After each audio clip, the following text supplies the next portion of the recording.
Hola, ¿cómo están? Bienvenidas a una nueva clase de comunicación de eSalud. Vamos a estar trabajando hoy sobre comunicación digital. Comunicación digital que vale en este punto hacer una aclaración. Cuando hablamos de comunicación digital, nosotros nos referimos a comunicación digital online.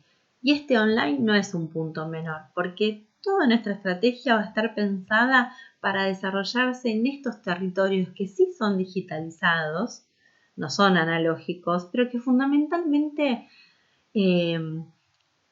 son posibles o tienen la potencia que tienen por la conectividad, porque funcionan en la web, porque permiten el acceso masivo de muchísimas personas, no de todo el mundo, pero sí de muchísimas personas y esa es la potencialidad que tiene. Hoy vamos a hablar de estrategias de comunicación digital online. Y para eso me gustaría que vayamos un pasito para atrás y veamos de nuevo el ciclo de la gestión en comunicación. Ciclo que ustedes conocen, que ustedes trabajaron en otras materias, pero que a mí me gustaría poder traerlo a colación, sobre todo para que no pase esto de que pareciera que a veces hay cosas que son de una materia y en otra, listo, ya no se ven. Y menos en esta que es eSalud, que tiene que ver lo que vimos con tal profe o en tal materia con lo que estamos viendo acá relacionado con lo digital online.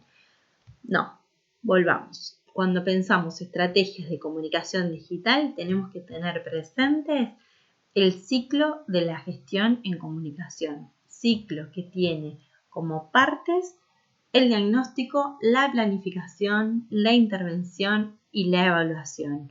No abro una cuenta en Facebook y empiezo a publicar porque me pareció. Si abro una cuenta en Facebook y empiezo a publicar es porque mi planificación así me lo indica. Y así me lo indica ¿por qué? Por lo que pude observar y por lo que pude reconocer en un diagnóstico, que me dice que ese Facebook es una cuenta apropiada para trabajar con mis públicos, que me dice que tengo que publicar en tal línea. Siempre tengamos presente el ciclo de la gestión y lo que podemos hacer en comunicación digital es valernos de otras herramientas. Por ejemplo, nuestro diagnóstico, hacer observación online, poder reconocer actores, poder reconocer prácticas, poder reconocer discursos, sentidos que van a estar operando en lo online, poder observar, poder incluso aprovechar para armar especies de focus group o entrevistas a partir del online, pero el diagnóstico tiene que estar siempre, siempre, siempre. Y en función de eso planifico y en función de eso empiezo a intervenir y sobre el intervenido evalúo. ¿Ok? Bueno, dicho esto, podemos seguir. Bien. En la clase de hoy, esperen que encuentre cómo correr esto. En la clase de hoy, lo que me gustaría es partir, en función de esto que hablábamos del diagnóstico, marcar que el corazón de la estrategia es el público.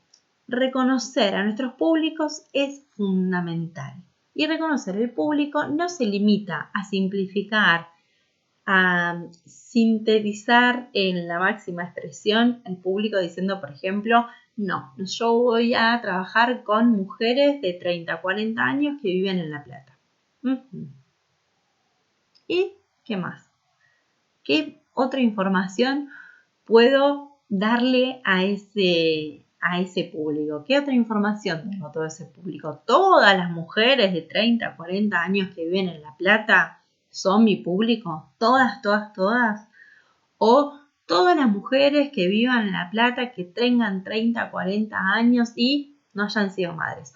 Todas las mujeres de 30 a 40 años que vivan en La Plata y tengan hijos en edad escolar. Todas las mujeres que vivan en La Plata y hayan tenido X enfermedad previa. Todas las mujeres, y así voy profundizando. Tengo que tratar de profundizar por barrio, por lugar, por intereses, por datos que sean demográficos o de interés o de comportamiento o trayectorias, pero ¿cuál es mi público? reconocer, seguramente sea más de un público. Y en las campañas de promoción de la salud y también en las instituciones sanitarias podemos llegar a cometer un error, que es querer hablarle a todo el mundo. ¿Por qué es que no le podemos hablar a todo el mundo? Porque cuando le hablamos a todo el mundo no le hablamos a nadie. Entonces tenemos que poder mapear a nuestros públicos, reconocer quiénes son, mapear, marcar cuáles son los públicos centrales para mi estrategia y cuáles son los públicos más periféricos, cuáles son los públicos que van a resonar primero con mi estrategia y cuáles van a ser los que en añadidura o en menor medida pueden ser parte de mi estrategia de comunicación, pero tengo que poder mapearlos, reconocerlos, segmentarlos, ubicarlos, es decir, estos grupos, estos grupos, estos grupos. Y en función de eso, cuando yo ya tengo ese mapeo y tengo las jerarquías y ya veo más o menos con cuáles son mis públicos principales, empiezo a describir a los públicos y describirlos lo más detalladamente que pueda hacerlo. Cómo es un día en su vida, a qué le temen, cómo toman decisiones, quiénes son, dónde viven, qué hacen. Tengo que tratar de imaginarme a ese público. ¿Para qué? Para poder generar contenido que sea de valor, para poder generar contenido que le resuene, para poder generar un puente, un vínculo con ese público, para poder llegar a ese público. Entonces, detengámonos en este punto, armemos una descripción de nuestro público, construyamos a el público ideal de nuestra estrategia y con eso bien detallado es que podemos seguir adelante. Tenemos que seguir adelante pensando que la comunicación online y nuestra estrategia de comunicación online tiene que ser coherente con lo que hagamos offline. Desde la primera clase venimos diciendo que el offline está relacionado con lo online, que lo que hacemos a nivel online repercute o impacta en lo físico y viceversa. Entonces, cuando pensamos en una campaña de comunicación digital online, no podemos desconocer nuestra campaña, por ejemplo, de comunicación offline o qué es lo que sucede en lo offline y viceversa. Por ejemplo, si yo voy a trabajar con una campaña de promoción de gripe, antigripal, todos los años, bien. Todas las personas, cuando yo planifico, todas las personas que están involucradas en el proceso tienen que poder conocer nuestra campaña y tienen que poder conocer qué es lo que le estamos diciendo a nuestros públicos, cuáles son los mensajes, qué es lo que los estamos invitando a hacer, por qué. Tienen que estar enterados de la estrategia, tienen que compartir la estrategia para poder sumarle a esa estrategia, para poder aportar, para poder jugar en ese marco de esa estrategia. ¿Y por qué son importantes los mensajes claves? Seguramente ustedes desde su campo tienen un montón de información que es la que nosotros, sujetos comunes, desconocemos, no entendemos y la mayoría de las veces les tememos. Entonces ustedes tienen que poder reconocer, construir cuáles son los mensajes claves. ¿Claves en qué sentido? ¿Cuáles son los mensajes que van a ayudar a poder cumplir con el objetivo de la campaña? Me van a poder traer a mí a esa campaña. ¿Cuáles son esos mensajes que no me van a marear, que no me van a espantar, que no me van a echar, sino todo lo contrario, lo puntual, ir al grano.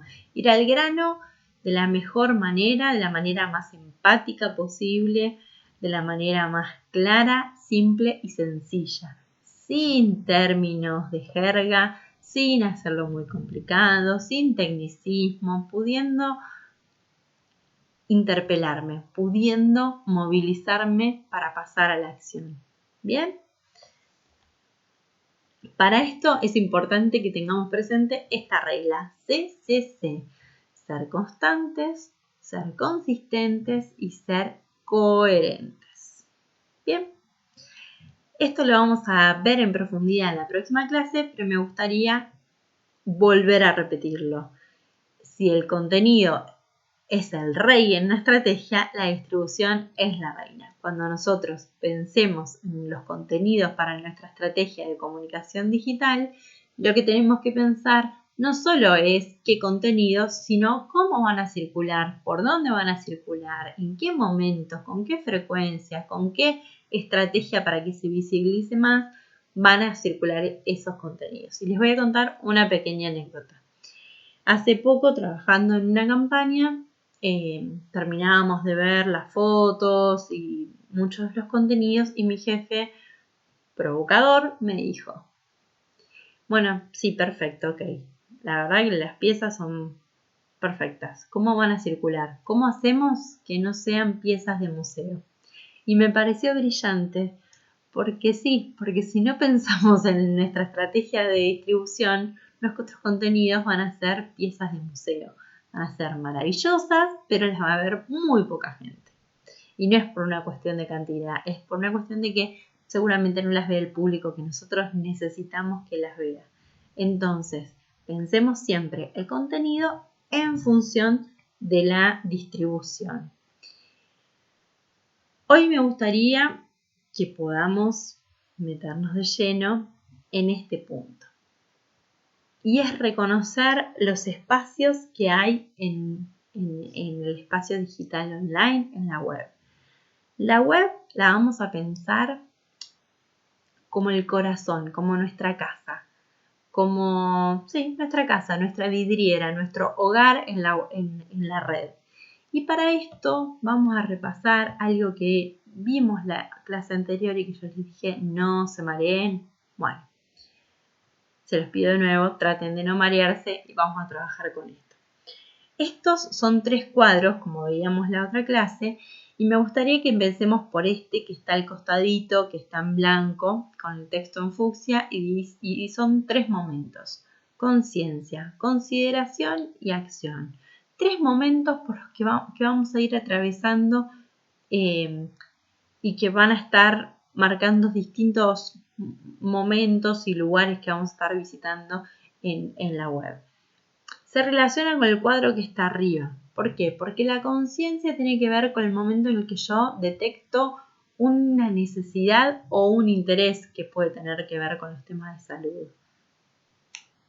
Empiezo a ¿qué? ¿Qué es lo primero que hago cuando yo detecto una necesidad? Googleo, lo busco en YouTube, lo busco en Google, en los buscadores con los que yo trabajo habitualmente, y ahí empiezo en este momento de búsqueda, de evaluación, que es el momento de consideración, y seguramente ahí empieza a llegar a los que serían los grandes grupos de nicho hablando sobre ese tema. Pueden ser, por ejemplo, los grupos de Facebook, como, no sé, pensemos en relación a maternidades, los grupos de mujeres, de rondas de mujeres, grupos de lactancia, grupos de, no sé, para bajar de peso, grupos de personas que padecen tal enfermedad, o grupos de donación de médula ósea, o grupos de los grupos que existen en diferentes redes, pero Facebook es una de las principales, son un punto al que solemos llegar cuando estamos en este momento de búsqueda y evaluación. Cuando vamos afinando esa búsqueda, es posible que lleguemos a las redes sociales de X, organización social, institución sanitaria, campaña, redes en Facebook, en Instagram, en Twitter. Y ahí ya empiezo a meterme mucho más directamente con esa institución, organización, campaña. Ese es el momento en el que llego a las redes. En general no busco y llego directo a Facebook. En general hago un recorrido, un paseo, pero puede ser. Cuando avanzo en la búsqueda, cuando quiero pasar al momento de acción, cuando quiero pasar al momento de conversión, en general Hay un intercambio, un mensaje directo que puede ser a través de WhatsApp, que puede ser a través de Messenger, Facebook, que puede ser a través de los chats de las páginas. Es un momento, o de correos, de mail, en que yo intercambio, personalizo mi búsqueda. Y puedo pasar a la acción y ahí puede volver a desatarse nuevamente este recorrido. ¿Por qué web está en el centro? Porque la web es a un lugar a donde yo puedo llegar en cualquiera de estos momentos, de estas fases, puede servirle a todas las fases, y yo tengo que pensar cómo hago para que las personas puedan, si llegan por ejemplo a mí a través de un buscador, que puedan ir rápidamente a mi web, o si están en un grupo temático puedan ir a mi web. Yo tengo que tratar de traerlos a mi casa para poder contarles aquellos que les quiero contar. Bien, sobre este mapa avanzamos. Entonces, si la web es mi casa, tengo que poder construir una estrategia de comunicación donde la web sea central.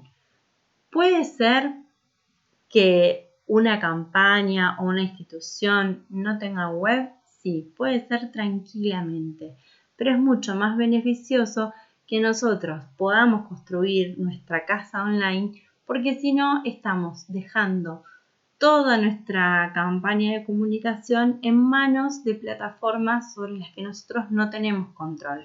Son plataformas con intereses comerciales, son plataformas con intereses políticos, culturales, plataformas que van cambiando las reglas del juego permanentemente y que van, por ejemplo, teniendo estos filtros que hacen que se vean menos mis publicaciones o que me exigen más publicidad para que se vean más. Entonces, o que me permiten la cotidianeidad, pero es muy difícil cuando alguien llega en un momento tener un abanico completo de mi temática para poder conocer, por ejemplo, toda mi campaña. Entonces la web es un espacio que tengo que poder trabajar, que tengo que poder construir y ya les digo, no supeditar todo a las redes sociales sobre las que nosotros no tenemos control. De repente un día José Instagram limita determinadas cosas y a nosotros nos frustra nuestra campaña. Entonces tenemos que ver, considerar el desarrollo de un sitio web, sea simple, sea más complejo, pensándolo en términos de blog, pensando en cómo generar contenido, me puede servir. ¿Por qué me puede servir generar contenido como una nota de blog? Y porque en el momento de búsqueda, en el momento de conciencia, puedo llegar a aparecer en los buscadores y puedo llegar a hacer que las personas lleguen a mis redes sociales o se puedan contactar conmigo. Entonces tenemos que pensar cómo integro mi web con el resto de las redes sociales o el resto de las cuentas, con el mail, con el WhatsApp, con mis cuentas de Facebook, de Instagram, de YouTube, alivianando la carga de videos y haciendo que los videos puedan aparecer ordenadamente en mi web y no que las personas se tengan que volver un experto estudioso y dedicarle un montón de tiempo a ver, tener todas las ganas del mundo a ver todo mi canal, a ver lo que tengo puesto, sino que en la web yo puedo mostrarles rápidamente y ordenadamente todos mis contenidos. Vamos a empezar por el mail. El mail, si bien es cierto que se está usando cada vez menos o se está usando menos que antes y más en sectores profesionales, en sectores académicos, más con fines laborales, y el mail sigue siendo un espacio a través del cual yo puedo gestionar determinados contenidos, determinada información y no tengo que descartarlo. Hay mucha gente que tiene mail y no lo sabe. ¿Por qué? Porque cualquier smartphone que nosotros gestionamos lo que nos pide es una cuenta de correo electrónico para el Play Store y bajarnos las aplicaciones. Entonces, mail tenemos todos, pero hay mucha gente que no lo sabe. ¿Qué nos quiere decir que la gente no lo sepa? Que no lo usa. Entonces, sí es cierto que se sigue utilizando, pero también es cierto que en menor medida o en mayor medida, pero en determinados sectores. Bien, piensen ustedes en sus propias prácticas, cuánto lo usaban antes o para qué lo usaban antes y para qué lo usan ahora. Bien. Los espacios de comunicación de mensajería directa como Facebook Messenger, si bien es muchísimo menos utilizado que WhatsApp Web, el Facebook es un lugar a partir, si yo creo una página en Facebook, por ejemplo, es el lugar por el cual me van a contactar. Y lo que tengo que ver es qué hago yo cuando me contactan, cómo gestiono esos contactos, cómo hago para responder, quién responde, qué responde, cómo responde, en qué periodo es aceptable, qué periodo no es aceptable, o sea, cuánto tardo en responderle a una persona y qué le digo. Eso es importante, tenerlo en un protocolo, tenerlo charlado, tenerlo decidido y poder hacer algo con esos mensajes que a mí me llegan, poder gestionarlos. También Facebook Messenger es uno de los espacios donde Facebook hoy nos permite hacer publicidad y podemos pensarlo como un espacio más de publicidad y tenemos que evaluar qué tanto nos sirve. WhatsApp es el espacio por excelencia. La cantidad de usuarios que tiene es abismal, de usuarios activos, de usuarios que están permanentemente en uso de WhatsApp. WhatsApp es tocar de la puerta, ¿no? WhatsApp es llegar a donde vos estás. Y por eso es que tenemos que ser súper responsables en el uso de WhatsApp. ¿Por qué? Porque no tenemos que invadir, porque no tenemos que spamear, porque no tenemos que llegar a los objetos con contenido que le resulte excesivo, o le resulte desubicado, o le resulte inapropiado. Inapropiado no solo por qué es lo que dice, sino, por ejemplo, por la frecuencia. Les voy a poner 2 ejemplos grandes. Hay una pyme que es de indumentaria que me bombardea a mensajes. Me bombardea mensajes todos los días o todas las semanas por lo menos, siempre está con un mensaje. Estoy siempre a punto de bloquearla, pero me limita que a veces tiene buenas promociones y te las avisa por mensaje. O sea, tiene muy decidido qué es lo que cuenta en WhatsApp que no lo cuenta en otro lado. Y hay otro ejemplo más reciente de una señora que empezó a elaborar comida saludable y es así, que te bombardea con millones de fotos de toda su producción, contándotelo todas las ofertas, te empieza a mostrar de qué produce. Entonces no solo te llena de mensajes, sino que además te llena el teléfono de imágenes, te sobrecarga de imágenes, que todos sabemos que el espacio es uno de los valores más importantes para nuestros dispositivos, y que te carguen de imágenes que no querés no está bueno. Entonces tenemos que ser cuidadosos. No tenemos que llegar a ese punto de saturar a la persona o de que la persona te quiera bloquear. En general, en las estrategias de comunicación digital se utiliza más que el WhatsApp verde, se utiliza el WhatsApp Business. Es un WhatsApp que nos permite, por ejemplo, setear mensajes o tener estadísticas, nos permite utilizarlo de una manera más profesional. En WhatsApp lo que tenemos que como posibilidad son los grupos, pero todos más o menos coincidimos en que los grupos terminan siendo más tediosos que operativos, salvo los grupos que realmente sirvan para la organización. Nosotros decíamos, tenemos que poder pensar a los territorios online no solo como espacios de difusión, sino como espacios de organización. Bueno, WhatsApp seguramente puede ser un lugar de trabajo colaborativo, de organización interna, pero ese es con determinados públicos y con determinado protocolo de uso de WhatsApp. Con mis públicos en general, seguramente lo que me convenga es armar listas de difusión. Listas de difusión que yo puedo segmentar. Puedo armar listas en función de cómo armé mis públicos o incluso con subcategorías para ser muy específicos y para que a vos te llegue el mensaje que a vos te va a interesar. Algo importante a tener en cuenta es que a las personas les llegan los mensajes de las listas de difusión cuando tienen el número agendado. Entonces es importante que podamos construir un vínculo con esa persona, pedirle expresamente y explícitamente que nos agende. Entonces cuando enviemos un mensaje a esa lista de difusión, esa persona lo va a poder recibir.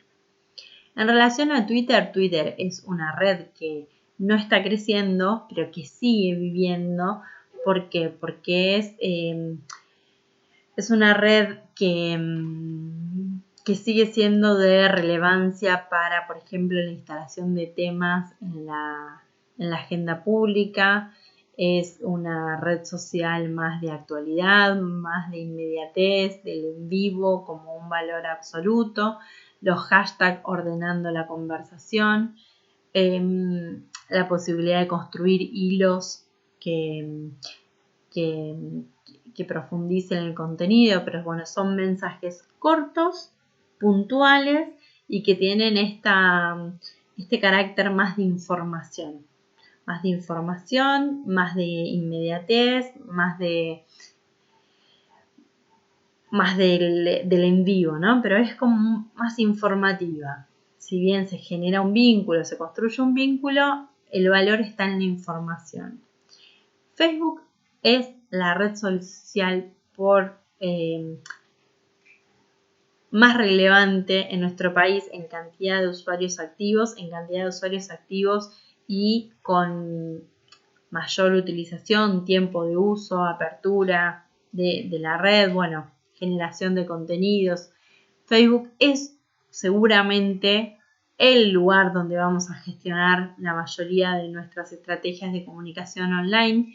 Tenemos que poder pensar que también Facebook es, como decíamos, no solo una red social, sino también una red comercial, que lo que está muy interesado en que hagamos publicidad permanentemente y que condiciona, filtra todo el tiempo lo que nosotros publicamos para que sea más difícil que otros lo vean o para que nosotros pongamos publicidad para que otros lo vean. Entonces tenemos que pensar muy bien en cómo ir rompiendo ese cerco. Lo mismo con Instagram. Instagram es una red que viene creciendo absolutamente, que tiene sus filtros, que tiene sus algoritmos que están funcionando.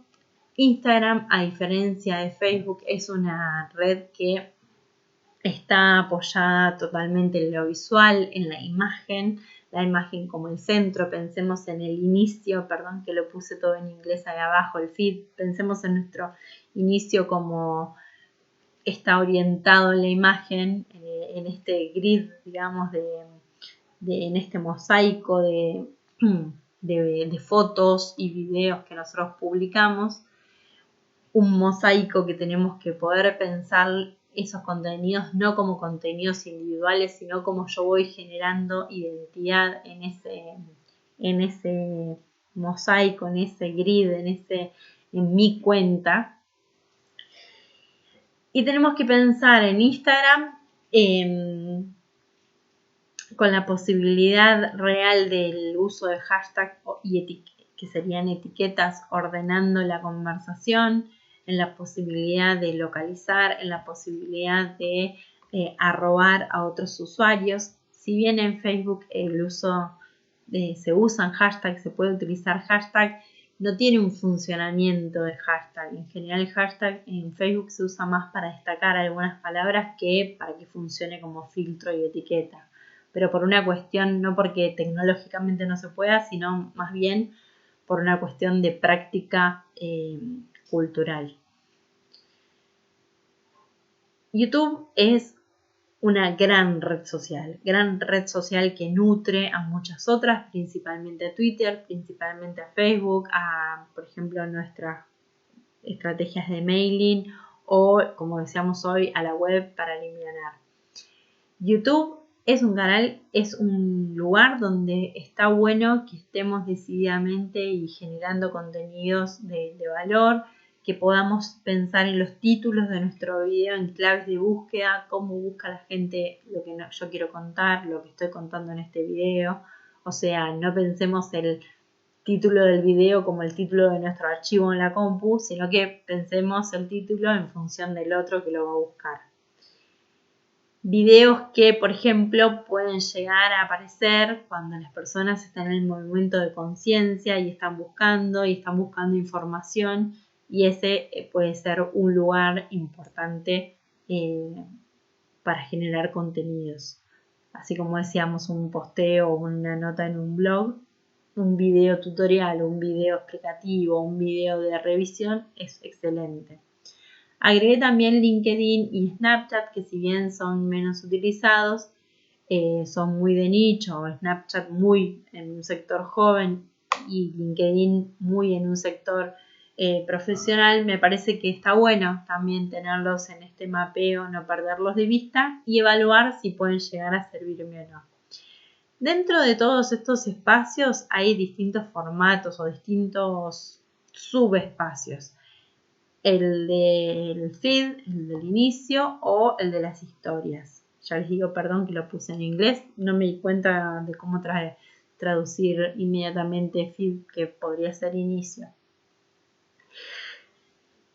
Las historias tienen como principal característica la brevedad, la visualización en vertical, la búsqueda mayor de interacción. A las historias en Instagram llegan más que nada a aquellos públicos que tienen una relación mucho más cercana con nosotros, tienen mucha menos visualización que lo que ponemos en el inicio, pero lo que pongamos en historias es muy valioso para quienes lo están accediendo a ver. Es como una información más cercana o es un plus para aquel y aporta mucho a la construcción del vínculo. Facebook también tiene la posibilidad de la utilización de historias, pero en general son muy pocas las personas que acceden a las historias de Facebook. En general, ¿para qué sirven las historias en Facebook? Para aparecer arriba en un lugar destacado y tener visibilidad cuando las personas entran y en su inicio pueden ver quiénes han puesto historias y ahí aparece nuestra historia. También es un formato vertical y que tengo que pensarlo más desde un punto de vista de imagen. ¿Por qué? Porque piensen que se va a estar viendo en miniatura y yo desde la miniatura ya tengo que poder comprender esa foto y de última me dará interés para entrar. Pero es muy probable que en vez de entrar a la historia en Facebook vaya directamente a la página y vea el contenido de la página. Entonces tengo que poder pensarlo en esa clave. Pero como ven, cada red social tiene determinadas características, tiene sus potencialidades, sus limitaciones. Si yo pienso un video para Facebook, puedo pensar en un video de 2 minutos y medio y está bien. En cambio, si lo pienso para Instagram, es muy largo porque los videos en Instagram son de 1 minuto y si no, ahora tiene la opción de que me manda al Instagram TV, pero bueno, ya ahí depende de que la persona haga un clic más en llegar y esté recontra interesado. ¿A qué voy con esto? Que en el momento de producir mis contenidos tengo que tener en cuenta los espacios, los formatos, la duración de mis contenidos y los usos, como estos que decíamos de las historias de Facebook, que hacen las personas en las redes. Cuando hablamos de estrategias de comunicación digital y pensando que no son solo para la difusión, sino también para la organización, es importante que tengamos en cuenta cómo integrar otras herramientas digitales online en nuestra estrategia. Por ejemplo, Google Maps, donde nosotros podemos crear nuestros propios mapas, incluso de manera colaborativa, nos puede ayudar a mapear determinadas cuestiones que tengan que ver con nuestra campaña de salud. No sé, pensemos en vacunatorios, pensemos en maternidades, pensemos en bancos de donación de leche materna, no sé. Lo que ustedes estén trabajando es una buena estrategia. Lo mismo que Google Drive, perdón que parezca medio fanática de las herramientas de Google, ya les dije, no son gratis, las pagamos con nuestros datos. Pero bueno, ya que igual les dimos todos los datos, aprovechemos las herramientas. El Google Drive nos puede servir para trabajar contenidos, para compartir contenidos, pero contenidos que tengan que ver más con documentos, para trabajar colaborativamente. Por ejemplo, cuando hicimos nosotros una campaña de donación de médula ósea que se llamaba Encontrá tu media naranja, utilizamos una carpeta de Google Drive con contenidos para multiplicar entre los distintos embajadores de la campaña, gente que se sumaba como donante, pero que también quería ser embajador de la campaña, militar la campaña y ayudar a que haya más donantes de médula ósea en nuestra comunidad. Entonces ellos podían encontrar ahí todos los materiales para compartir, para poder comunicar con otros. Les damos material, contenido exclusivo para ellos. Con las herramientas de Google, bueno, hay muchísimas que pueden servir. Google Forms es una buena herramienta para hacer encuestas sencillas. Pensemos cómo suman a nuestra estrategia de comunicación estas herramientas. Bien, la estrategia de comunicación digital es mucho más que abrir cuentas en redes. No abran cuentas en todas las redes que se les cruzan. Elijan la selección. ¿En función de qué? De mis públicos. ¿En función de qué? De mis objetivos. Y también en función de la viabilidad. No sirve que esté en redes que no gestiono. No sirve que yo esté en todas las redes. ¿Por qué? Porque si no las gestiono, son espacios vacíos, espacios no gestionados que generan mayor conflicto que la potencialidad. Entonces, si yo no tengo un equipo de personas que puedan gestionar una cuenta en Facebook y otra en Instagram, elijo cuál es la que sirve en función de mis públicos, cuál es la que sirve en función de lo que es viable también para mi proyecto. Hay muchas cosas que tengo que tener en cuenta, pero a lo que voy con esto, no salgan compulsivamente a abrir cuentas en las redes. Y la estrategia de comunicación digital es mucho más que publicar contenidos. Publicar compulsivamente o de manera no criteriosa contenidos. O aún siendo criteriosos los contenidos, no es solo publicar. Lo que tenemos que lograr es construir vínculos. Y para construir vínculos lo que tenemos que poder hacer es interactuar.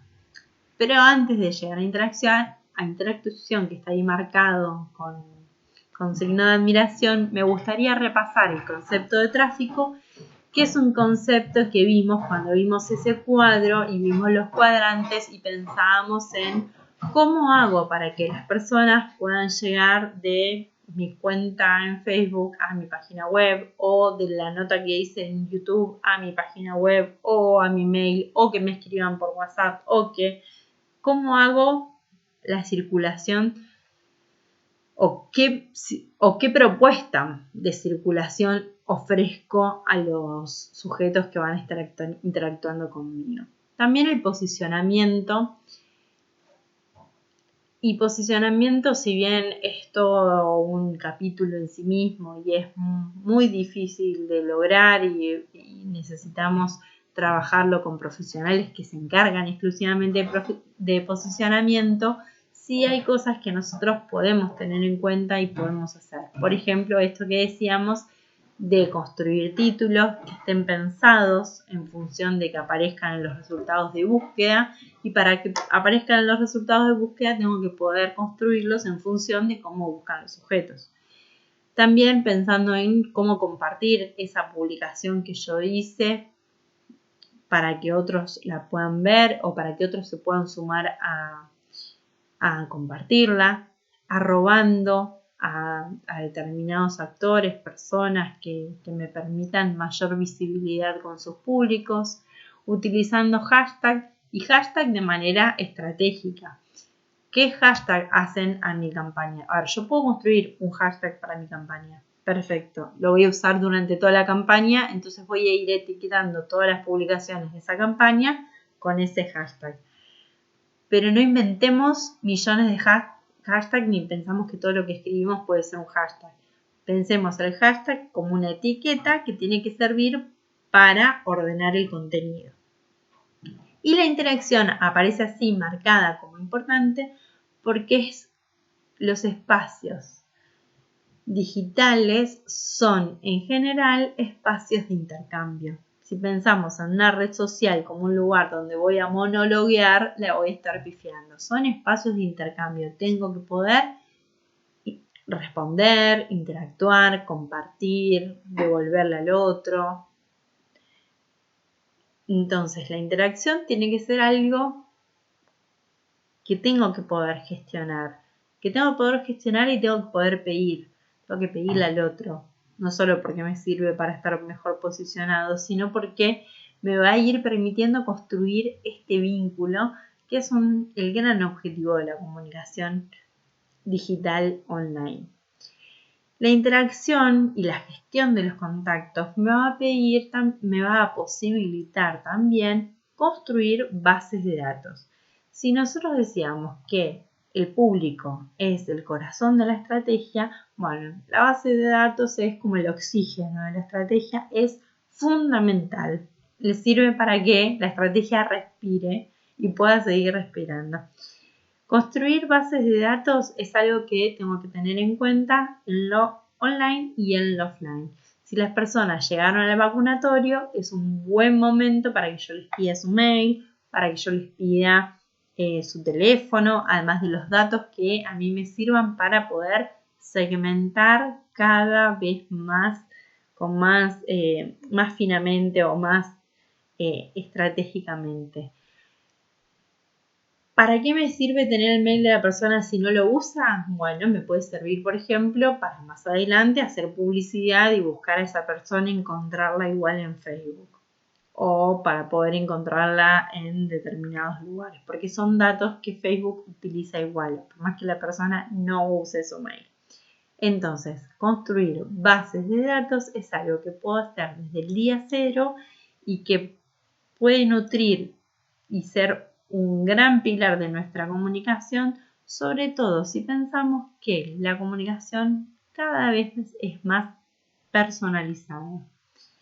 Hasta acá llegamos por hoy. En la próxima clase vamos a profundizar la gestión de contenidos y la distribución, porque ya dijimos, si el contenido es el rey, la distribución es la reina. Muchas gracias y nos vemos la próxima clase.